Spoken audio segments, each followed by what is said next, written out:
was leaving my job as a lawyer, and I had been working at more mainstream legal organizations, and I realized I wanted to work for the Asian Pacific Islander community. And so I became the executive director of a nonprofit called Korean American Family Services.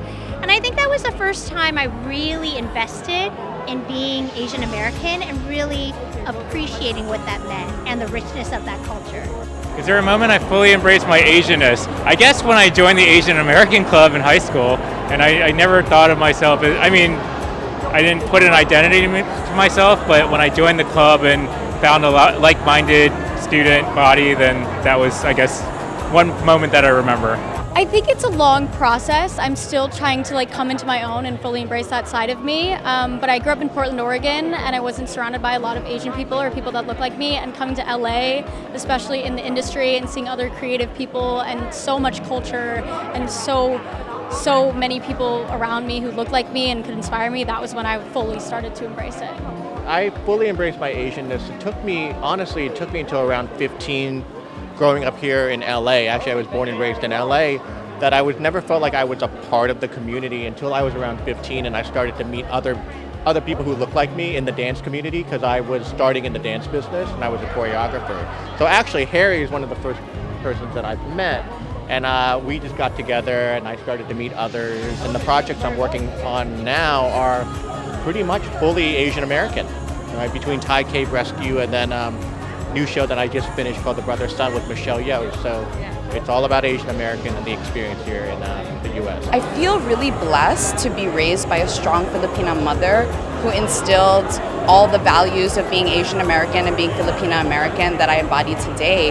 And so I think the most valuable moments were going back to the Philippines, and I have these early memories as a child being in the Philippines and discovering my culture and my heritage, and that's when I really felt proud to be who I am. I don't think I've fully embraced my Asianness, because I think that decolonizing is the work of a lifetime. I think that pieces and pieces of myself, the better I get to know myself, the more I go to therapy, the more I understand the factors that shape me. So I don't think I've embraced the fullness of my Asianness, but I'm learning every day. When I was in high school and college, I really got an opportunity to really study Asian American studies at UCLA, and that's when I really got a chance to learn about the Asian American experience and the diaspora of our Asian American community. I went to UC Berkeley, and before that I was just, one of maybe two other Asian Americans in my year in high school, and I remember always feeling uncomfortable with myself, and I didn't know why I was so uncomfortable.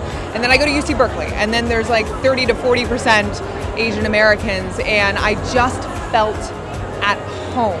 I don't know how to explain it when you're just around people who look like you, right? You just have this immediate kind of bond, and I didn't realize that I was missing that for my entire life up until that point, and I was like, wow, this is amazing. I think when I was in elementary school, when I think I was the only Asian American person in my class growing up in suburban Chicago, and I think I had to learn that, I had to embrace fully who I was, even though I didn't have many peers who had the same background as me.